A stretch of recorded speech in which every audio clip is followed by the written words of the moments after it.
برے لوگوں کی دوستی اور تعلق سے بچنا چاہیے۔ انسان قیامت کے دن پچھتائے گا اور کہے گا یا ویلتا لیتنی لم اتخذ فلانا خلیلا، کہ کاش کہ میں نے فلانے کو دنیا میں دوست نہ بنایا ہوتا۔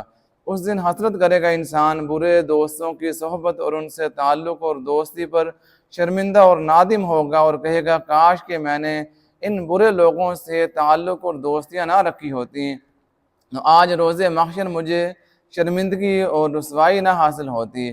تو برے دوستوں کی صحبت دنیا میں بھی انسان کو پریشان رکھتی ہے اور رسوا کر دیتی ہے، اور قیامت کے روز بھی رسوائی اور ذلت کا سامنا کرنا پڑے گا۔ اس لیے دوستی اور تعلق صرف نیک اور صالح، اچھی طبیعت کے، اچھے اخلاق کے، اچھے کردار کے، وہ صالح لوگوں سے تعلق اور دوستی رکھنی چاہیے جو گناہوں پر آمادہ ہوں، جو سرکش ہوں، فاسق فاجر ہوں، اللہ اور اس کے رسول کے نافرمان ہوں۔ ایسے لوگوں کی دوستی سے اور تعلقات سے اجتناب کرنا چاہیے، بچنا چاہیے۔